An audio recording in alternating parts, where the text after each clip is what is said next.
one of the oldest titles in the British royal family is the Duke of York, traditionally given to the second son of the ruling monarch. Being the youngest son, being the spare, is a really difficult role. There is no job spec. Throughout its 600-year history, the House of York has had more than its fair share of scandal. Dukes of York are ripe for scandal. There are always going to be pitfalls. Of course, you have all the perks and privileges of being royal and none of the responsibilities. Some very formidable characters in our island history have been Dukes of York. There's the infamous story of the princes in the Tower who were allegedly murdered by their uncle, Richard III. But now the current Duke of York, Prince Andrew, is facing scrutiny. As the second son, Andrew spent his childhood and, of course, his adult life he has spent in the shadow of his older brother. A bit naive, but then his judgment has always been a bit naive. Did you have to go by private jet to Newcastle? Yeah, because there was no other way of getting there and back. A naval officer and celebrated war hero. When there are missiles and things flying around, at that precise moment, you are on your own. I don't call it escapism at all. James Bond is escapism, and I'm not a commander yet. A playboy prince, once second in line to the throne. I think he was always seen, as Prince Charles said, as the handsome one, a bit of a favourite of the Queen. He had a good life. He had all the privilege with none of the responsibility. Now caught up in a story that has shocked the world. I think it's fair to say that this is a scandal of an entirely different nature. This is by far the most damaging of allegations. Poor old Prince Andrew, he rarely seems to be out of the papers these days. Prince Andrew, you're going to resign, Prince Andrew. You're an embarrassment, sir. What impact will the current Duke of York have on the future of the monarchy? He's never been far away from controversy, but his connection with Epstein, that ill-fated friendship, has inflicted the greatest damage on his reputation as a member of the royal family. What will this latest scandal mean for the House of York?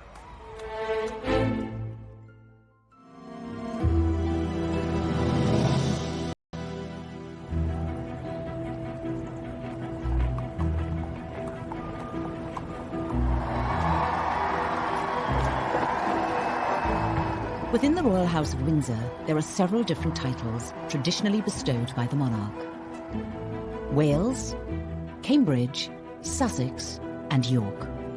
The Duke of York, it's a very noble title. It's traditional. Duke of York, and he's now at the centre of a media frenzy, following the suicide of disgraced financier Jeffrey Epstein. And there is an old saying out there that says, tell me who your friends are and I'll tell you who you are. Prince Andrew certainly isn't the first Duke of York to be at the centre of controversy. When one looks at second sons of monarchs, is that they are they're a heartbeat away, if you like, from the top role, the top job. Dukes of York have, over the course of history, been rather colourful characters. The title Duke of York goes back to the creation of the House of York in 1385 by Edmund of Langley. For over 80 years, the title was passed down through the male heirs until the House of York became a royal household. In 1461, during the War of the Roses, Edward, Duke of York, seized the British throne and became King Edward IV of England.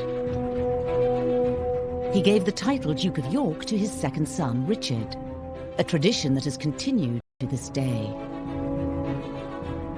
The first second son to have that title was Richard, Duke of York. And Richard, Duke of York, was right bang in the middle of the Wars of the Roses, at that time when the houses of York and Lancaster, both which had claims to the throne, were basically fighting for the throne.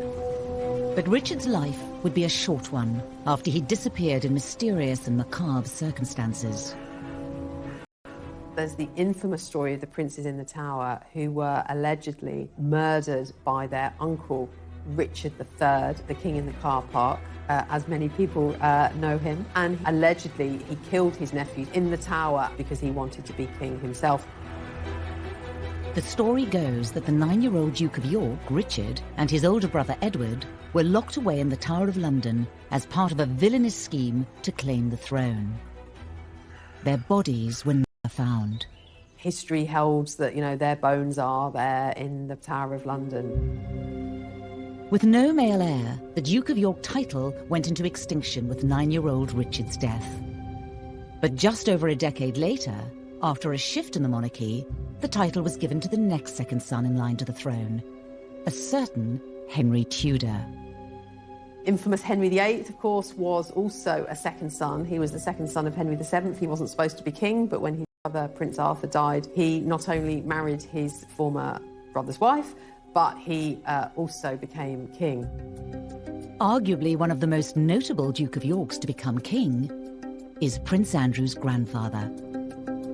Some very formidable characters in our island history have been Dukes of York. The Queen's much-loved father, on whom she pretty much has based her entire reign, so she holds that position extremely dear to her. The Duke and Duchess of York with their little daughters arrive in the first carriage, and Princess Elizabeth lingers on the steps to take stock of the scene. The abdication of Edward in 1936 paved the way for Albert, the Queen's father, to give up his title as the Duke of York and become King George VI. When the Duke of York realised that he was going to have to become king, he broke down and cried. Because he said, I don't know anything about it. I haven't trained to do this job. And you certainly do need training to do that job. To be placed in the position of having to choose between love and the throne is one of life's most tragic dilemmas, even if the dilemma is of the king's own making. It's one of the most pivotal moments in the history of the British monarchy. Princess Elizabeth, as the daughter of the Duke of York, yes, she probably would have been a working royal, but her whole destiny was changed. And in fact, the history of the British royal family was changed. Over time, the Duke of York role has become known as the spare heir. Being the youngest son, being the spare, is a really difficult role. There is no job spec for it. There are always going to be pitfalls. Of course, you have all the perks and privileges of being royal and none of the responsibility. The Dukes of York are really ripe for drama and almost inevitably going to be problematic as they try and find a role for themselves when they don't actually have in their sights the big job, which of course is the crown. One of those titles that goes through the ages, and you try not to live up to a previous one, but eventually something comes up and smacks you in the face. Prince Andrew would not receive his official title of Duke of York until his marriage in 1986. But from birth, he was in the headlines, being the first child born to a reigning monarch for 103 years. Prince Andrew had a very happy childhood. He came 12 years after the Prince of Wales was born, and of course a little bit after Princess Anne was born. The third of 4 children, it was rumoured that he was the Queen's favourite. I suppose some might say that Andrew was spoilt far more than Charles was. I think family friends have certainly told me that he was the favoured son. She had more time for Andrew. He was her golden-haired little angel. It's said this perceived favouritism led to Andrew developing certain characteristics. He was quite cocky. He had a reputation as he grew up at school for being a little bit self-entitled, certainly very aware of who he was, a sense of self-importance. I think he was always seen, as Prince Charles said, as the handsome one, a bit of a favourite of the Queen. He had a good life. He had really all the privilege with none of the responsibility.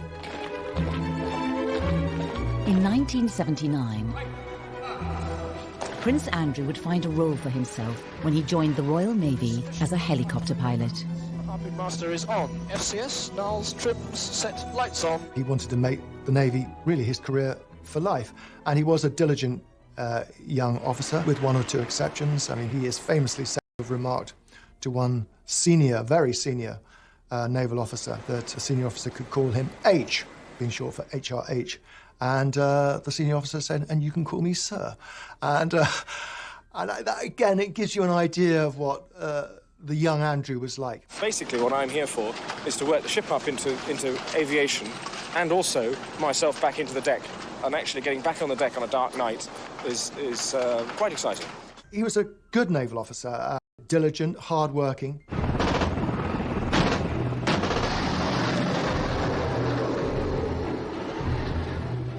3 years later, Prince Andrew was deployed into the heart of the Falklands War, despite Prime Minister Margaret Thatcher having doubts over a young, high-profile royal going into battle. He wasn't there as some sort of figurehead being tucked away from the action. He was in the middle of the action, flying Royal Navy helicopters as decoys sometimes. So very brave, very important, and clearly a very important moment in his life. Harnesses locked tight to the back, please. And, The ruling monarch's second son fighting on the front line captured the headlines. At the time, you know, the Queen's second son to be involved in a military service in this high-profile war, the Falklands War, that, you know, was something that the whole country were very much glued to their television screens. I mean, this really was quite something, really, for a royal to be involved in this way. When the war ended in 1982, Prince Andrew returned to Portsmouth aboard HMS Invincible, and it was to a hero's welcome. I don't think anyone will forget the images of the war hero Prince coming back from the Falklands, you know, the golden boy of the royal family with the rose between his teeth, and being very much hailed a national hero. When you lie down on the deck, and at that moment when there are missiles and things flying around, at that precise moment, you're on your own. And that's all there is. At that point, his reputation was probably at its absolute peak. That was, you know, that was Andrew's all-time high. And this was absolutely amazing. It really was. After the Falklands War, you know, he was the golden boy of the British monarchy. Upon his return, the prince's love life would make front-page news. Andrew was blessed with the best looks of the young Windsors, and he liked girls. And girls seemed to like him. Most famously, he dated beautiful brunette actress Koo Stark. This was all quite titillating and exciting in terms of who Andrew was dating. And I think fueled that image of him being a bit of a playboy prince. For a long time, people thought they were incredibly well matched. She was a very sexy girl. She shared many interests that Andrew had. And she was sparky, but she knew how to behave, if you like, in royal circles. Andrew whisked Koo away to the Caribbean island of Steep, under the alias Mr. and Mrs. Cambridge. She was even given the royal seal of approval. Their relationship was so close that Andrew introduced her to his mother. Well, of course, that sparked a frenzy of speculation in the press that an engagement announcement was just around the corner. The royal romance soon turned to scandal. Unfortunately for Andrew but particularly for Koo, she had a past. It turned out that, you know, not only was she an actress, but she'd actually appeared in some pretty risque movies, which really were the death knell of the relationship. We just embarked on the Diana years. Attitudes towards the royal family were changing. They were incredibly popular. They didn't want to do anything that might jeopardize this reach they had with the public. Advisors around the royal family felt that she was an unsuitable figure for Andrew to be seen with, which was a great shame because I think they might have made a very successful team. Andrew and Koo eventually split up, and the prince went on to have a string of high-profile relationships. He definitely had a penchant for pretty women. I don't think it necessarily mattered whether they were brunette or blonde. The girls fell for him. Quite a number of girls fell for him, and he had a succession of girlfriends. And in those days, there weren't many royals around to write about, and Andrew was ripe for being written about. The media dubbed him Randy Andy. I think the Playboy image was rather good for the royal family. I think it gave them a dose of Hollywood glamour that they were lacking, and it was quite exciting. To some extent, the reputation, the sort of Playboy prince was deserved, but, you know, in the same way that, you know, young royal princes will be young royal princes. The press loved this. You could see that this was, you know, Andrew at his prime. By the mid-1980s, despite a reported Playboy lifestyle and front-page headlines, the future Duke of York was a popular member of the royal family. I think he was brought up to believe that he was terrible. Despite being the spare to the heir, he was going to make a success of this. How then did he become embroiled in one of the royal family's biggest scandals? Prince Andrew, are you resigning? I think Prince Andrew's friendship with Jeffrey Epstein has been one of the most damaging things to happen to the royal family within the last 30 or 40 years. Members of the royal family are often given titles upon marriage, and Prince Andrew was no different. After marrying Sarah Ferguson in 1986, his mother, the Queen, bestowed on him the title Duke of York. With the dukedom came a royal salary of around £300,000 a year. A Royal Duke of York coat of arms with an emblem made up of an English lion, a Scottish unicorn and anchor. And a brand new family home, Sunninghill Park, a 12-bedroom mansion in Surrey. Being the Duke of York, of course, a role that comes with all the perks and privileges, life in a palace, a valet, a butler, his every whim catered for. I mean, Andrew had all of that, a life of luxury, a life of privilege. Connected by title rather than blood, Prince Andrew was now part of a house and lineage dating back over 600 years.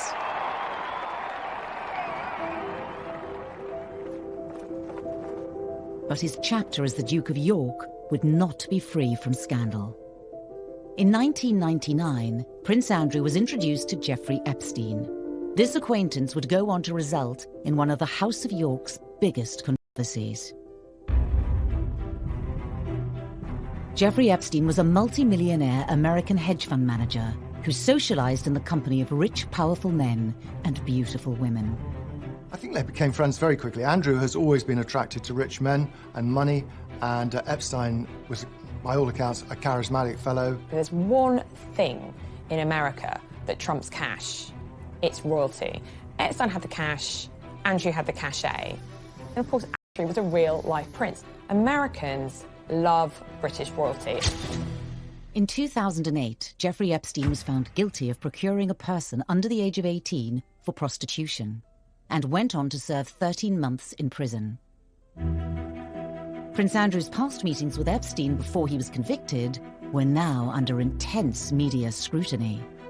Andrew would invite him to Balmoral, the Queen's private home at Balmoral, invite him shooting at Sandringham, the Queen's private home, and, was really kind of invited into the heart of British society. Many assumed that with Epstein having spent time behind bars, the Duke of York would cut all contact. What was so staggering was in 2011, after Epstein had been released from jail, Andrew was photographed walking with him. It was an extraordinary image, and the whole story and the scandal, if you like, about Andrew and his questionable tastes in friends really springs from that photograph. Andrew felt that he could still remain on amiable terms with Epstein. A bit naive, but then his judgment has always been a bit naive.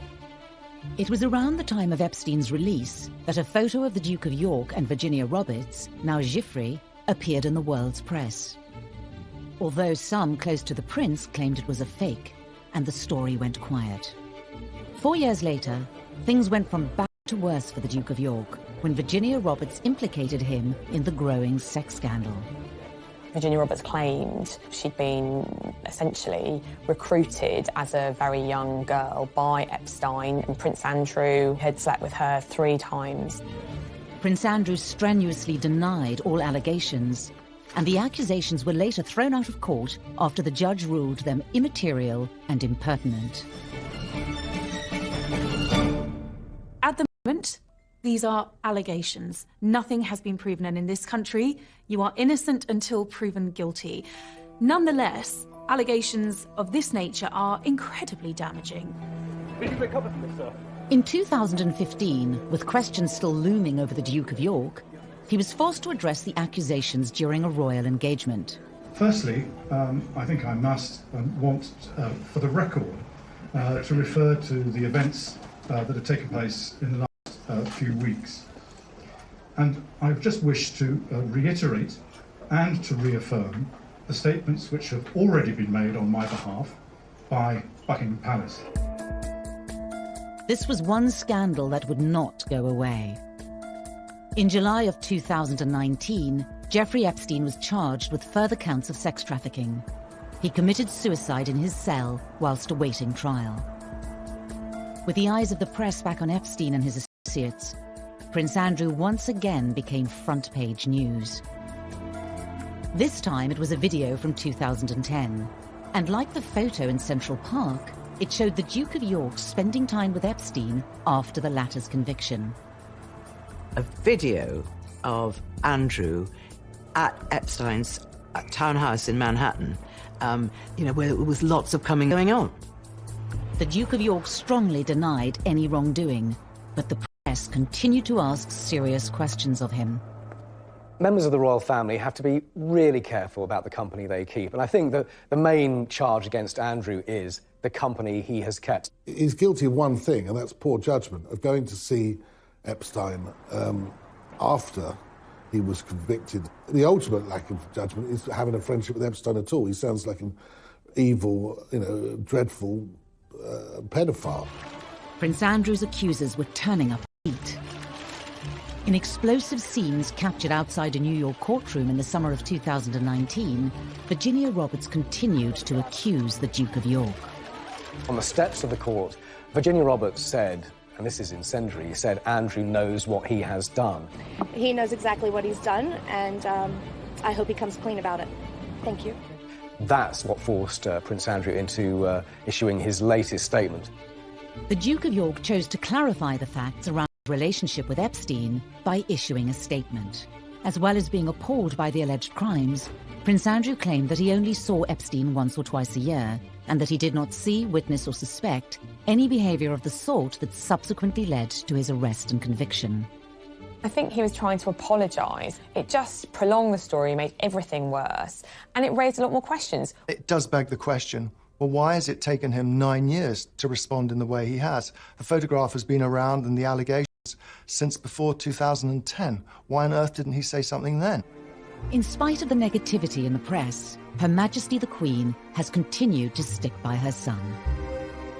He assured her of this the first time round in 2011, and he assured his mother then that she had nothing to worry about. I was told by a source very close to the family he has her full support, and after this news had broken, the Queen was pictured being driven to church in Scotland with her second son, smiling broadly for the camera. What better way, I suppose, to send out a very clear signal and show of support? The Queen was once again standing by her son. It certainly isn't the first time that the Queen's second son has had questions asked of him by the world's media. I think in royal circles there's a bit of a despairing and wringing of their hands because, this wasn't just a one-off. There has been so many questionable decisions that Andrew has made, and there's a sense of for goodness sake, when were you going to wise up? The comments that are made about an extravagant lifestyle and so forth. Is that fair? What is an extravagant lifestyle? Travelling by private jet? In 2019, the Duke of York, Prince Andrew, hit the headlines following the suicide of convicted paedophile Jeffrey Epstein. His association with Epstein was another controversy to add to the growing list that has plagued the House of York. Prince Andrew's not the first Duke of York to be mired in controversy, but I certainly think the Epstein allegations are perhaps some of the more serious in the history of Dukes of York. But this latest scandal isn't Prince Andrew's first brush with the press. In 2001, Prince Andrew stepped down from his military position in the Navy to take on a parliamentary role as the British Trade Ambassador. There was always the question of what next for the Duke, and this ticked all of the boxes. Andrew was determined to make a success of being trade envoy, and I think as an ambassador for Great Britain, certainly in those early days of that role, I think he did quite a good job. I mean, he certainly had pulling power. You would hear MPs saying that he was the greatest asset for Britain in terms of trade and industry, because frankly, you get a call saying, would you like to meet Prince Andrew, the Duke of York? Yes. Prince Andrew's royal profile opened many doors for British trade. Pretty impressive, 6,000 jobs and £1 billion worth of investment. I mean, that's not something to be sniffed at, is it? It isn't. And what's really encouraging about that is that that's gone into about 931 starting and scaling businesses, and 97% of those 931 are still operating today, and they're still growing. But some also feel that the Duke of York's new job came with other perks. Every June, every royal correspondent goes to Buckingham Palace to look through the royal accounts, and we all go straight to the travel document, because that's the one we all understand. How much the royal train costs, how much those private flights are costing. And year after year, he would be at the top of the list. Or in what used to be known as a Queen's Flight aircraft. and he'd do the business on behalf of British Trade International, and then he'd go off and get the golf clubs out the boot of the plane and go off and play golf. The Duke of York's frequent travel and mode of transport quickly garnered him yet another nickname. Air Miles Andy was a nickname which refused to shift for many, many years. He was stung by the nickname because he thought it was slightly insulting to him, as though he was just sort of gallivanting around the world, having fun, whereas his argument was, look, he's there on official business. He's doing what the government asked him to do. One year in particular, Prince Andrew cost the British taxpayer over £500,000. This was seen as not on. And quite frankly, it wasn't on. It's not the sort of things you do. If you go out and you're there doing a job of work on behalf of UK PLC, you do the job of work, you come home. If you want to go and play golf, and you make your own arrangements, get on an aeroplane and pay for the fare yourself and fly off. And unfortunately, he didn't do that. The Duke of York agreed to a one-to-one television interview. I am not doing this, as it were, for my own good. I am not getting any return for this. This is all done on behalf of the UK. It's not done on my behalf. If I was doing it, I wouldn't, as it were, allocate my time in this way. Can I ask you, as I inevitably must, about the criticism that is sometimes, even often, levelled at you in this job, the comments that are made about an extravagant lifestyle and so forth? Is that fair? What is an extravagant lifestyle? Travelling by private jet, using helicopters when you could take a train? But it is again, it is the maximisation of my time for the best value for money, and that's the way that and I'm not the one that makes those decisions. In truth, it became quite a problematic role for Andrew. I think he frequently found himself having to defend himself, having to defend the flights that he was racking up. That became an issue. That became more of the story than Andrew representing Britain overseas, and that was a problem. Did you have to go by private jet to Newcastle? Yeah, because there was no other way of getting there and back, bearing in mind from what I was doing before and what I was doing afterwards. On top of the alleged travel perks, Andrew continued to be in the headlines. Once again, it was because of the company he was keeping. It was the meeting with the Gaddafis where I think eyebrows were raised. He entertained the ousted former president of Tunisia at Buckingham Palace. The fact that Andrew went out to foster these questionable relationships, offshore billions, was incredibly appealing to Andrew. He's not good at picking his associates. He's not good at picking his, I won't say friends, but acquaintances. Bottom line, he's grown up in palaces and castles. He's the son of the Queen. He is used to a certain sort of lifestyle. So guess what? He mixes with people who have that similar sort of jet-set lifestyle. Andrew has perhaps been rather naive and not really perhaps understood the kind of, at least the optics of some of what he has done. I think Andrew felt that he had this official role as trade envoy for the UK government and was doing a great job. He's very thin-skinned, and he takes any kind of criticism extremely personally and angrily, in fact.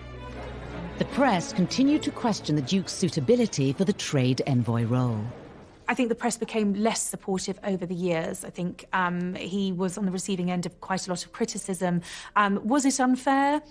I would argue not, because I think some of the decisions Andrew made were bad decisions. Some of the business affiliations were not clever. It was at this moment, with huge pressure mounting on Prince Andrew's job, that the photo with Jeffrey Epstein in Central Park was released, sealing the trade ambassador's fate.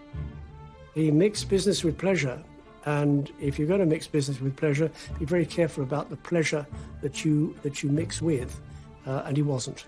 There was MPs who had described Andrew as the most glittering asset for Britain overseas. That was when those MPs then turned on the Duke and said, he's got to go. This is untenable. In 2011, Prince Andrew stepped down from his role as trade ambassador. I think that actually he felt it wasn't guilty of anything, but it was undermining his position as a trade ambassador and embarrassing the Queen and the Queen's government. And I think he felt it would be best if he just stepped aside at that time. And I think that it probably stopped the continual onslaught in the media, and that's probably what was needed. How are you today, sir? Within the royal house of York, it's not just the Duke who has received negative publicity. By his side for many years was the Duchess of York, Sarah Ferguson, who was no stranger herself to scandal and controversy. Sarah has a very contagious personality. Andrew was very much drawn to her. It was the ultimate royal fairy tale in many ways, and then it all came unstuck. Prince Andrew has spent most of Playboy Prince and a much-talked-about trade ambassador. He received his official title from the Queen and became the 11th Duke of York upon marriage. Fergie and Diana were very good friends. And Diana was always trying to find a boyfriend for Fergie. And she came up with the idea of Andrew. Sarah Ferguson was typical jolly hockey sticks, daughter of an army officer, a polo player, skiing all over the Alps in the winter. She was always going to be an interesting addition to the royal family. And on top of that, she and Diana got on really well. Every June, when attending royal ascot, the Queen has a house party at Windsor Castle. And on this occasion, Diana invited Fergie, as she was known, with her freckles and hair and outgoing, bubbly humour. And she and Andrew apparently got on extremely well, so much so that they were feeding each other profiteroles from the dining room table. It was at lunch, wasn't it? Yes. We were made to sit next door to each other at lunch at Ascot. Yes, and you made me eat chocolate profiteroles, which I didn't want to eat at all. I then didn't have it, so I got hit. The Queen was delighted. She has always really enjoyed Fergie's company. Fergie's a horsewoman. She loves dogs, she loves country life, and she's fun.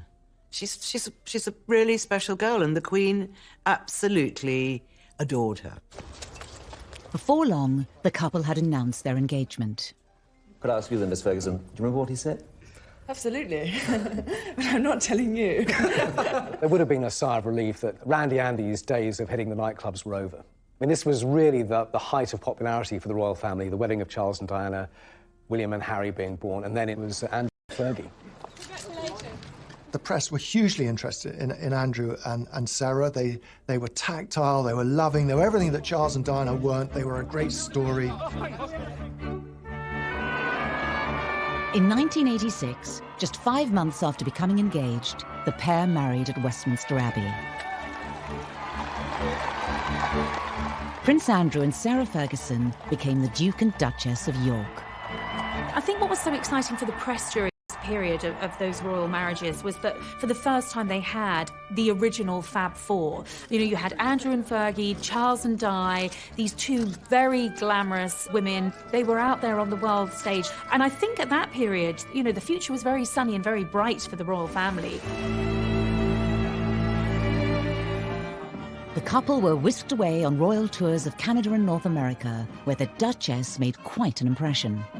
What I remember about that in particular was The whole tour, letting my darling husband of a year and a day do all the public speaking. So we agreed, for once,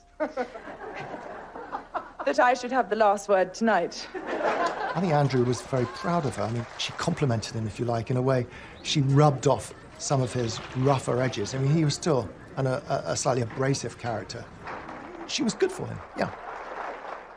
One of the royal couple's stops was Hollywood.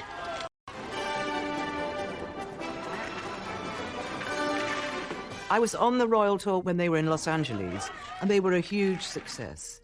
Everybody loved them. At last, I have the turn to talk. All these men around here. Love you. I'll see you later. Fergie appeared in different little outfits and had different bows in her hair, and it was all quite over the top. I'm so amazed by Los Angeles and the welcome that you've given us and me. But I never forget that the only reason I'm here is because I'm married to the Duke of York. There was a big reception and all the sort of LA crowd, and Fergie and Andrew really did well there. By 1990, the couple had welcomed 2 children, Beatrice and Eugenie. but cracks were beginning to form in the marriage. Fergie was finding life at the palace extremely difficult. She was being criticised hugely at this stage of her life.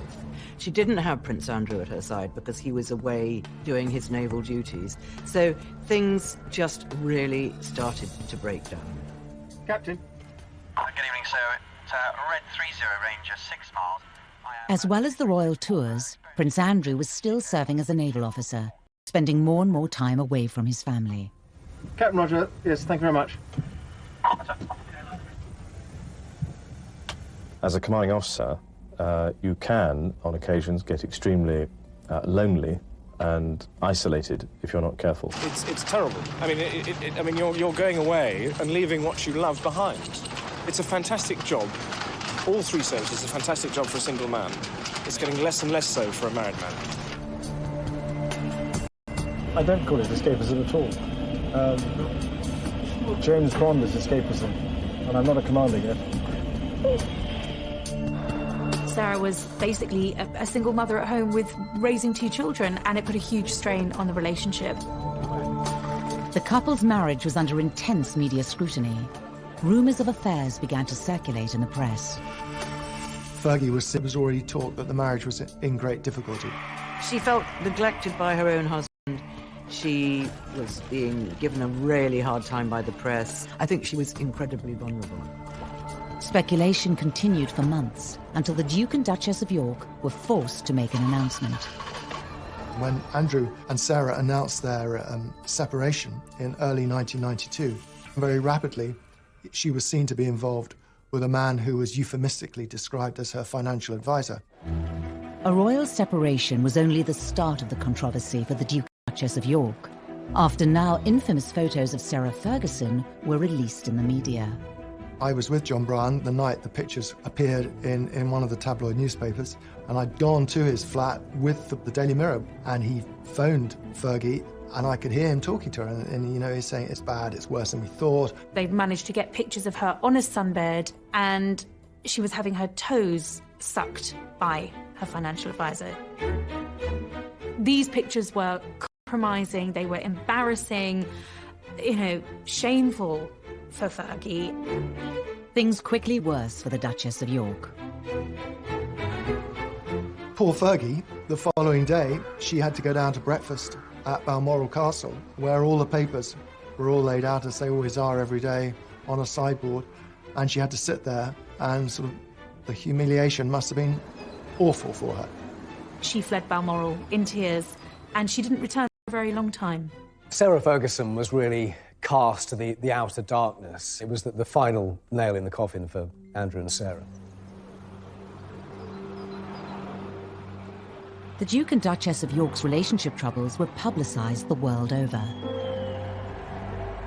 Combined with other royal scandals, 1992 would prove to be a year that would haunt the Queen. It has turned out to be an annus horribilis. I suspect that I'm not alone in thinking it so. The 1990s was a series of disasters, 1992 being the worst year in terms of royal breakups. 3 royal marriages, 3 of the Queen's children separated in 1992. Princess Anne divorced, Andrew and Fergie separated, Charles and Diana separated. Not only were her children's marriages deteriorating, but they were being played out in the press in the most lavish, spectacular fashion. It culminated in that famous speech that she gave, in which she described 1992 as her annus horribilis, her horrible year, her worst year, if you like. 4 years later, Sarah Ferguson and Prince Andrew finally divorced. Although no longer considered a royal, she was allowed to retain her title as the end to the media frenzy circulating the House of York. You know, Diana took millions from her divorce with Charles. Fergie took pretty much nothing. So Fergie is constantly chasing her tail and running out of money, and so she goes to more and more desperate means. She became a bit of a liability to Prince Andrew, and therefore I think he realised, and certainly the royal family would have realised, that, you know, while she still had these debts, she was a massive liability. Despite her divorce from Prince Andrew, In the late 1990s, Sarah Ferguson, the Duchess of York, embarked on an unofficial tour of the United States. She got involved with Weight Watchers. She seemed to be basically doing anything she could to earn a living, make some money. She had huge debts. She would spill her thoughts or her emotions in front of anybody who would listen to her. She became a kind of darling on the Oprah Winfrey kind of circuit in America. And this was exactly what a royal, even a sort of ex-royal, should not be doing. And she really did cause embarrassment to the royal family. Prince Andrew also found himself back in the headlines after he sold the marital home, Sunninghill Park in Surrey. The 12-bedroom country residence had been a gift from Her Majesty the Queen. He wanted to get it off his hands, and it was on the market and wasn't selling. And then, lo and behold, it was bought by one of the contacts he'd made through his travels, the son-in-law of the then president of Kazakhstan. And this generous individual not only bought the house, but he bought it for £3 million more than the asking price. It provoked many questions as to why. The answer has never satisfactorily been given. At the time, a spokesman for Prince Andrew said there was never any arrangement or impropriety, and that £12 million was a guide price, not an asking price. In 2010, rumours of bankruptcy for Sarah Ferguson began circulating in the press. And the Duchess of York became part of a huge sting from the news of the world, as seen here in a secret video recording. If we want to do a big deal with Andrew, then that is ridiculous. I do want, of course. Okay, of course. So you 500,000. The fake shake for the news of the world got lots of exclusives, filming people agreeing to stuff or taking money, and the cash for access story with Fergie was incredibly damaging. It was another black mark against her. And then you meet Andrew. In the video, she is seen talking to the now discredited fake sheikh, offering access to Prince Andrew for £500,000. No one was surprised when she found herself a victim of a pretty unpleasant newspaper sting, and they got her on film boasting that she could get access. Embarrassing once again for the royals. The Duchess of York has said she was devastated by the news of the world sting, and that it was a serious lapse in judgment. She also later added that she felt tricked. Sarah Ferguson's reported financial difficulties would see a return of Jeffrey Epstein. In 2011, the Duchess of York admitted to accepting £15,000 from Epstein to help pay off her debts. One of the other complications to the story of Epstein and Andrew is the fact that the Duchess of York herself was acquainted with Epstein, and indeed he lent her money for the infamous debts that she had after her divorce to Andrew. Epstein was among a number of rich men who helped to bail her out. A bad choice, and I think the Duchess has since recognised that she should not have accepted money from him. Sarah Ferguson later said she had made a gigantic error of judgment. It all just is very, very, very unfortunate, and it's again this kind of lingering bad taste that Epstein has brought to the royal family's reputation in regard to both Andrew and Sarah. Despite all the controversy, over the years, Prince Andrew and the Duchess of York remained close. What I find remarkable is that despite all of the scandal, you know, the debt, the controversies, Andrew and Sarah have remained the best of friends. With the whole Epstein affair, Fergie has absolutely kind of stood by her man. I think she's been the one who's been in scrapes before, and Andrew's always stood by her. He's never thrown her to the wolves. He's always looked after her financially, emotionally. And I think this time she felt able to repay a lot of that debt.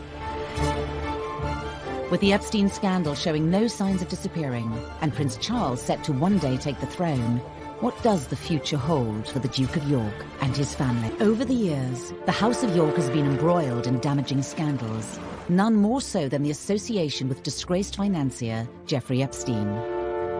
I think that Andrew's judgment is probably clouded partly by the life he's led, his upbringing. He's been protected from the world. And royal insiders say that the whole affair has impacted Andrew's relationship with his older brother Charles, who as future king will have ultimate say over the future of the British monarchy and Andrew's role. My understanding from a source very close photographed walking in Central Park, his advice to his brother was to leave that relationship well alone. It was a relationship that I think had worried Charles from quite an early stage, but that picture was really the nail in the coffin for Charles. It was when he said to his brother, stay away from this. But of course, that advice came a little too late. Could the scandals of Prince Andrew lead to the marginalisation of the House of York? There is a battle going on right now behind the railings of royal palaces about the future size of the British monarchy, about slimming it down, about getting rid of the minor royals from the public funding and so on. There was a glimpse of the new potential slimmed-down monarchy at the Queen's Diamond Jubilee in 2012.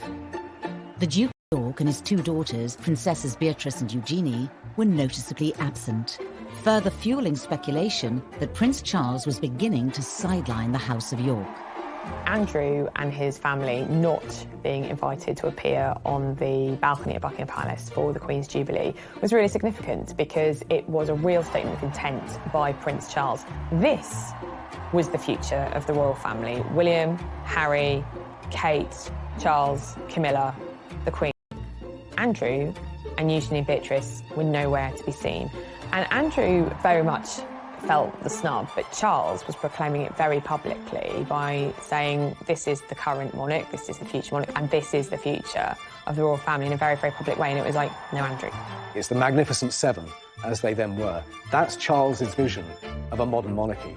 It's not a balcony stuffed full of 20 or 30 people. Andrew's not stupid. He's noticed that, and he is absolutely campaigning for a future role, a bigger role for Eugenie and Beatrice. Now this has provoked an enormous conflict, largely between Prince Andrew and his brother, Prince Charles. It's Charles who is driving this idea of a slimmed-down monarchy, and it has been from Charles's side of the argument that Beatrice and Eugenie should perhaps be pushed out of the limelight. As well as criticism levelled at the Duke and Duchess of York, their daughters, Princesses Beatrice and Eugenie, have also over the years been criticised by the press. In particular, their cost to the taxpayer. As royal princesses, they'd had full-time wraparound royal protection. Royal protection, armed police officers, is a very expensive business. It's a necessity for frontline members of the royal family, but the public began to question the costs involved in security were particularly about Beatrice. On exotic holidays, why should we pay police protection? Which is quite right. It's like, well, why are we paying for this when she's not going to be a future working royal? And so Andrew, under a lot of public scrutiny, was forced to pay for it himself. He was not very happy. Money was stopped in 2011 to pay for all these police protection officers for both girls, and then they lost the sovereign grant, which meant they would not get money paid out of the sovereign's purse because they weren't going to do royal duties. It was decided that the working members of the royal family would be limited to the 4 children of the Queen and then Charles's children, the heirs' children, because it was decided that we didn't want to have too big a reign on the sovereign grant. But Andrew wanted both his daughters to be working royals. I think he wanted the status for them.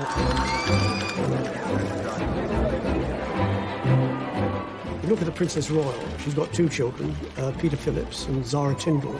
Both of them, without titles, have made their way in life quite admirably, without any handouts from anybody, without any titles, and it's worked for them. And if it's worked for them, then it should work for Beatrice and Eugenie.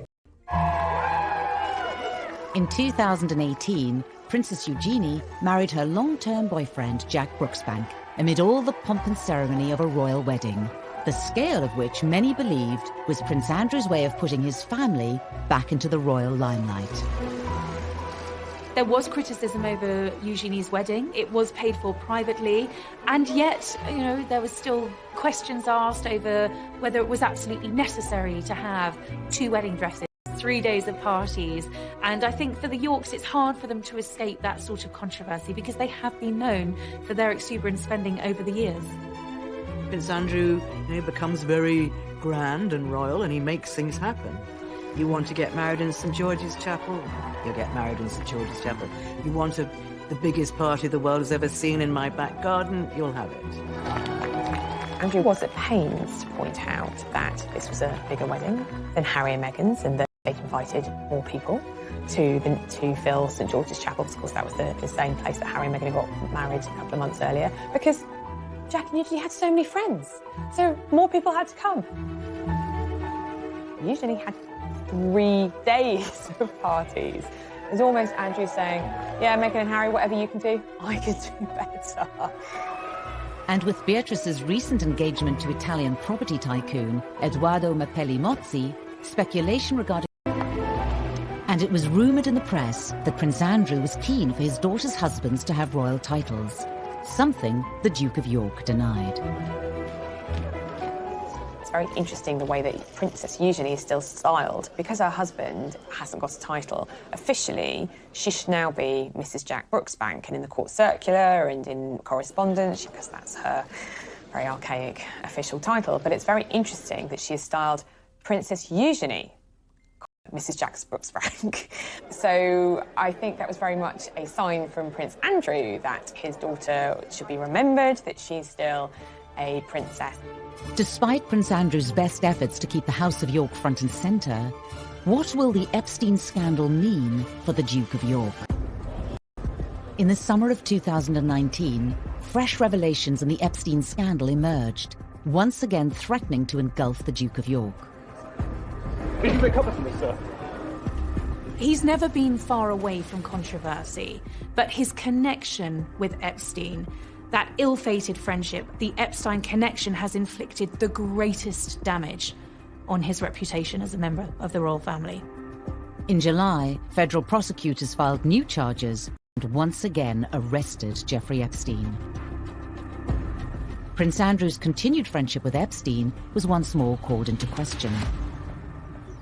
Previously unseen footage of Prince Andrew and Epstein's Manhattan townhouse appeared in the media.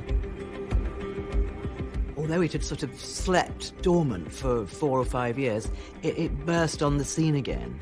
And they showed a video of Andrew at Epstein's townhouse in Manhattan, where it was lots of comings and goings with young women.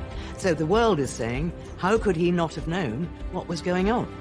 This has been a very turbulent summer for the royal family. Buckingham Palace has gone into firefighting mode. They're defending the Duke of York against the most serious allegations to plague him in his royal career. There are questions that many believe the Duke hasn't completely answered. Epstein's suicide whilst in custody meant he never stood trial for the new allegations. Epstein killed himself shortly before going on trial again, and so his accusers feel that they have been cheated of their day in court. Footage captured on the steps of a New York courthouse showed Virginia Roberts, now Giuffre, renewing her accusations against the Duke of York. He knows, of course, the wider allegation of what he knew about what Epstein was doing. Did he really see nothing, as, of course, he has strenuously insisted is the case? Now that Epstein is dead and is not going to have his day in court, it's hard to see how Andrew can properly and conclusively shut these allegations down. The case against Epstein was dropped after his suicide, but there have been calls to investigate some of his associates. With the Duke of York named in court papers in 2015, Virginia Roberts' lawyers have asked for Prince Andrew to come forward and be interviewed under oath.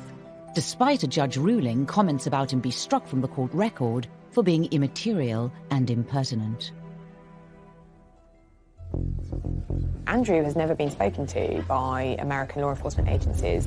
Buckingham Palace has been at pains to stress that if people want to talk to Andrew, they can. I mean, of course they would say that, wouldn't they? Whether that would actually happen is a different matter. If the Duke of York were to testify, it would be the first time in history that a member of the British royal family has appeared in a US court.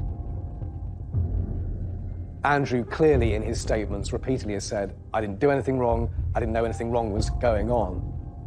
The statement hasn't appeased the various Epstein victims in America, and in particular one has said that Andrew knows what he has done, and the lawyer is calling for Andrew to go to the US to testify.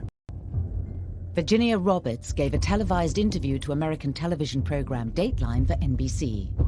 It was a program watched by millions, in which she further detailed her alleged interactions with Prince Andrew. The first time in London, I was so young. Keelan woke me up in the morning and said, "You're going to meet a prince today." I didn't know at that point that I was going to be trafficked. This is not a trial by the media. It is an investigation. And it is not up to newspapers to point fingers. It's not up to newspapers to put him on trial. It is up to the Americans as and when they have a case. Will he be a hostile witness to the FBI inquiry? Will he be dragged into some court case in America? That seems less likely. But surely someone is going to want some answers to very many questions about his connection to Jeffrey Epstein, to the girls, and to all those stories which have been buffeting the royal family throughout the summer months.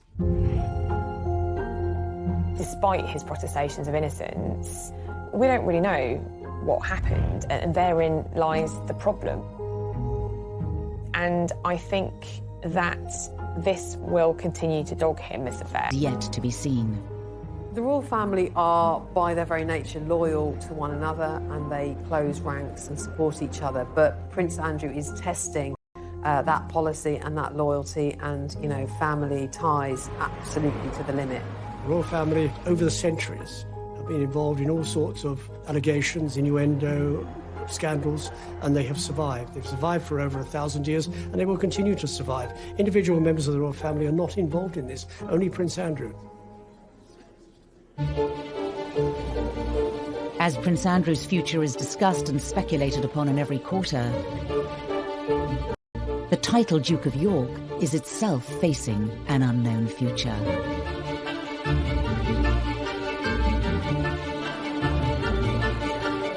Because Prince Andrew has no male heirs, the title is due to end. But Andrew has only 2 daughters, and as things stand at the moment, as I understand it, the title will go into abeyance or die with him, if you like. And then it'll be up to another monarch, Prince William, who has 2 sons, and he could give his son, Louis, the title Duke of York when he comes to the throne. Currently 8th in line to the throne, questions remain over Prince Andrew's future and that of the royal house of York. His diary is having to be cleared because of the continued speculation, and it's really unsure and uncertain quite what's going to happen next in terms of how Andrew's going to rebuild what is now a very tarnished reputation. He's never going to get rid of this stigma. But it doesn't mean he can't live with it. It doesn't mean he can't go on, but it will always be there now. There is talk that he might withdraw completely from royal life. But he can't disappear completely. He's a member of the royal family. He cannot resign from the royal family. He is still Prince Charles's brother and the Queen's favourite son. This is very damaging for the reputation of the Duke of York. He would say, at worst, he's been too loyal to a friend, and he shouldn't have continued the friendship with Epstein. But, you know, when you have people on the steps of a court in New York saying he knows what he has done, I don't think anybody thinks this is the end of the story.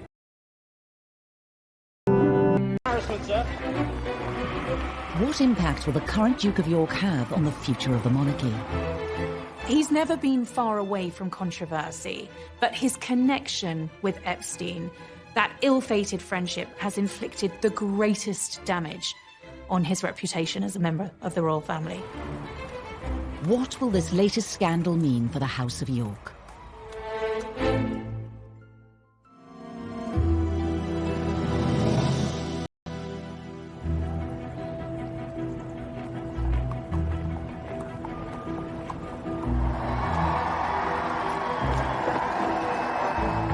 Within the Royal House of Windsor, there are several different titles traditionally bestowed by the monarch. Wales, Cambridge, Sussex, and York. The Duke of York, it's a very noble title. It's traditional. Duke of York. And he's now at the centre of a media frenzy, following the suicide of disgraced financially.